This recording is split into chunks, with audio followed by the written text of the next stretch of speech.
What's going on, guys? Welcome back to the shelf.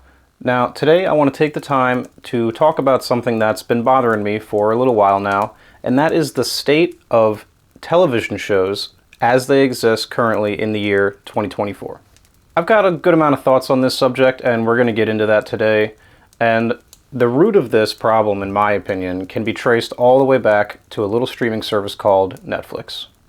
So, Netflix, initially a mail-in DVD service, launched its streaming service right around 2007. Then, around 2012-2013, they began to develop their own original programming. Fast forward to today, and now we've got all these different streaming services all producing their own original television programs. So as a result of this, we've reached this perceived shift where the talent and writing attached to these projects has grew as they've received prestige and critical acclaim. Shows like Stranger Things with Netflix, Game of Thrones with HBO, The Handmaid's Tale with Hulu, and The Mandalorian on Disney+, just to name a few. So in the last decade, what we've seen is a move away from broadcast television to focusing on all these streaming shows. Like, that's where the prestige shows live, is on these streaming programs. HBO did used to be a broadcast channel, but now they're pretty much just live as a streaming service. You know, that's been their evolution over the years. Most of the big seasons of television these days range from around 8 to 10 episodes, sometimes as few as 6, and they're all usually right around the 1 hour mark. So let's compare that to my favorite show of all time, Buffy the Vampire Slayer. Buffy the Vampire Slayer had 7 seasons, the first of which, being the pilot season, had 12 episodes, each of which were around 42 to 45 minutes. That's a pretty standard runtime for a television broadcast show. Seasons 2 through 7 all had 22 episodes, ranging around 42 to 45 minutes. Now, Buffy is a show that, especially early on, centered around a lot of Monster of the Week episodes, or filler episodes. The idea of a filler episode is a lot of what I want to talk about today, and how they've seemingly become extinct in today's modern television landscape. Buffy didn't invent the Monster of the Week formula. It's something that was pretty common around that time, especially with similar genre shows like The X-Files and Supernatural. And it's also something that's just kind of inherently tied to the premise of the show. So my sort of thesis today is that episodes like this, the Monster of the Week or the filler episode, are essential to the longevity of a show like Buffy, and a big part of the reason why we remember them so fondly today, and why we feel so attached to them. This is not really a thing in modern shows anymore. You don't get filler episodes, you don't get Monster of the Week episodes. There's just no time. Seasons range from 8 to 10 episodes. You know, it's all just there. You know, there's no downtime, really. So not only is there the surface level criticism that we're just getting less content in general, but we're also getting it more infrequently. For example, Disney Plus's Andor debuted on September 21st, 2022. Now, the show has received almost universally critical acclaim, and it is a bit of an outlier, being that it has 12 episodes, which is a lot for modern standards. But the problem is that we seemingly aren't getting season 2 until sometime in 2025. Now, the recent writer's strike of 2023 may have played a factor here, but the point remains that this is happening with several other shows that were not affected by the writer's strike. The point remains that there is just still too much time between seasons of television. Sticking with Buffy as an example, the show consistently had 22 episode seasons every calendar year from the time it aired till the time its finale premiered in 2003. So generally speaking, across the board, back then, the wait between seasons of television was lesser, and as a result of that, you felt closer to these characters because you were growing with them and experiencing their stories year after year after year. So another issue here is that there's just simply too much content. There's too many shows. So by the time I've seen the first season of Andor and the time the second season premieres, 3 years will have gone by, and I will have watched so many other shows in that time that my interest will undoubtedly have waned. And just to even remember what happened, I'm going to have to rewatch that first season again. So in a lot of ways, it almost pays to wait to watch the first season until the second season comes out. So then you can watch them back to back rather than having these, huge gaps between them. Just to get a better grasp on all this, I think it's important to look at why shows used to be around 22 episodes a season. The reason for this was so that a single show could air a new episode every week for the length of your average TV season, which was somewhere around September to March or May. Now that everything is pretty much on streaming services, they don't have to adhere to that at all. Every streaming service can dictate their own model when they air episodes, if they air them all at once, whether they air them week to week. They get to choose. It's not standard across the board anymore, which, depending on how you look at it, preference-based, it could be good or bad. So what I think all these streaming services are forgetting is that while the quality of the writing and the overall production has gone up, we can't really understate the importance and the impact of getting to live in the world of your characters, your favorite characters, for weeks and weeks and weeks. Because when you don't do that, you spend a brief period of time with them, and then that time comes and goes, and there's no extended duration there. It's focused for a brief time. It's like a candle that burns the brightest. You know, it burns bright and then it's out. And then you move on to the next thing. And that wasn't how it used to be. You know, it's like studios as well as audiences look at the word filler with like such disdain. You know, like they want to just consume the content. They don't want any fat on it. And then they want to get on to the next thing. If it isn't like directly advancing the plot, it's just not worth our time, apparently. You know, in a lot of cases, filler episodes of TV can often be the most memorable because sometimes they stray away from the typical formula of the show to create something extremely memorable and something that really wouldn't be able to be a thing in today's landscape.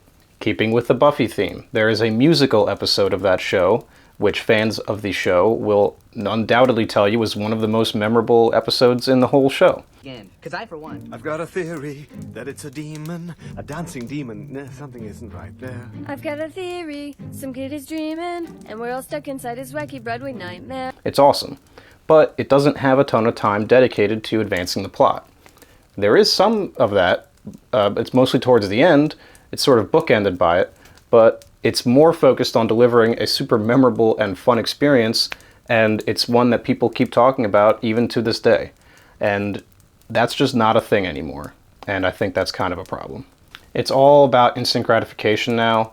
Get in, get out, consume the content, move on. Form an opinion about it, good or bad, and then move on. There's no lingering with it, and that's the name of the game these days.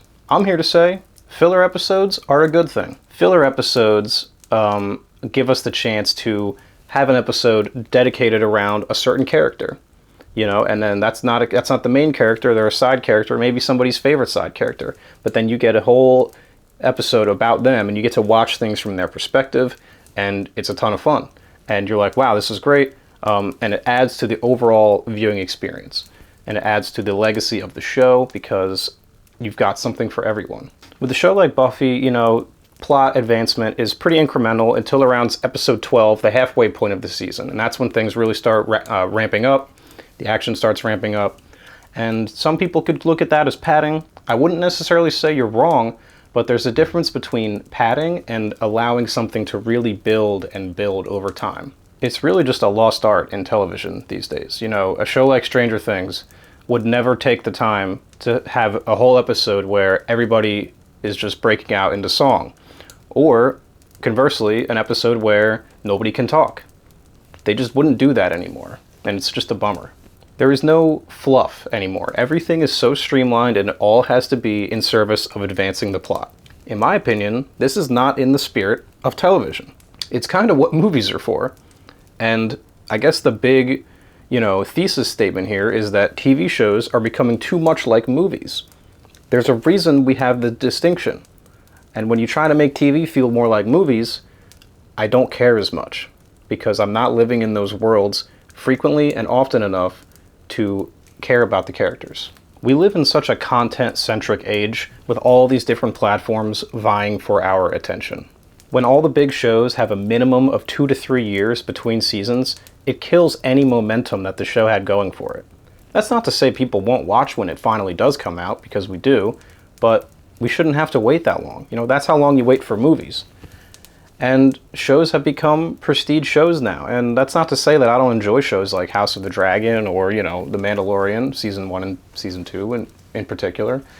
But I also would like to juxtapose that a little bit with a little bit more of the 22 episode formula, where Maybe those things exist anymore, but they are not the focus, and they're not what people want to see. They're not the things that are IP driven. They're more relegated to like CBS and like, you know, all those doctor shows and those cop shows that seemingly people watch, but nobody you've ever met in real life has ever watched.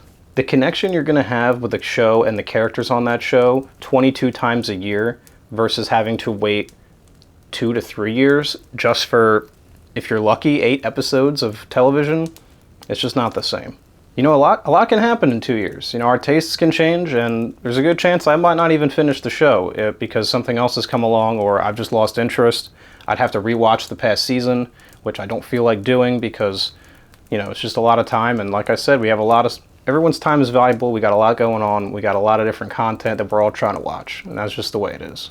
A lot of the content in general that I'm talking about, to me, is derived from like a very cynical place. You know, it's like we need content just so that we can have it on our streaming service, and not because it's being created from like a place of like artistic, you know, decision making. Not to mention, a lot of these shows can just disappear forever. Like they're just gone. And short of getting a bootleg Blu-ray or something like that, or pirating them, you just have no way of watching them. So that speaks to the importance of physical media, but that's a whole other video in general. So like I look at when I was a kid, and I look at the shows that sort of defined me, shows like Buffy, and I think about this generation, and I wonder what those shows will be for them. You know, was it going to be like Stranger Things, Wednesday? It kind of saddens me knowing that they'll never know the sweet satisfaction of becoming attached and growing with a cast of characters over a certain length of time. It's just not a thing anymore. It is, but to a much lesser degree. Not to mention the amount of shows that get 1, maybe 2 seasons and then just get canceled. You know, it's like these shows don't even have time to really reach their peak. You know, how many shows out there you know, are good to start, but then they really get good around season 3 or 4. A lot of these shows will never get that chance, and that's another unfortunate reality that comes from living in the streaming age. That's what TV is to me. It's serialized programming. It's not meant to be devoured and binged in one day and then cast aside in favor of the next thing. We have truly lost the plot when it comes to what makes TV so good. Now, that is not to say that there's not good TV out there, because there is, but I'd be lying if I said that a lot of it doesn't just feel like serialized films. The production is so high, you know, the cast and the crew and the writing is all, for the most part, it's up there. But I would rather have the old formula back in favor of that. So part of the reason why I don't watch a ton of new shows these days is for a lot of the reasons that I've just outlined. Not to mention that TV shows, by their very nature, are a bigger time sink, and I'm a big movie guy, you know, as you might know. So I choose to spend my time watching a lot of movies, and it's hard to get me to commit to a TV show, especially when it could get canceled. You're going to wait 2 to 3 years for the next season. So, you know, I get around to the ones that really grab me, but for the most part, a lot of things just pass me by. And honestly, I'm not sure I'm missing out on all that much. So to kind of wrap this all up, in my opinion, TV just used to be better. A lot of TV just feels like long movies. It's not inherently a bad thing, but if the cost of higher quality is more downtime between seasons and less episodes of those seasons, I think I'll just watch Buffy again. Alright guys, so that's my thoughts on the state of TV today. Let me know in the comments if you agree. I'd be interested in hearing your perspective. Let me know some of your favorite shows too, current and old. Let me know about the old stuff, the new stuff that you're watching, all that stuff. If you like this video, consider subscribing, hit the like button, all that fun stuff if you're into that. And yeah, with that in mind, take care and watch more movies. And you can watch some TV too. Why not?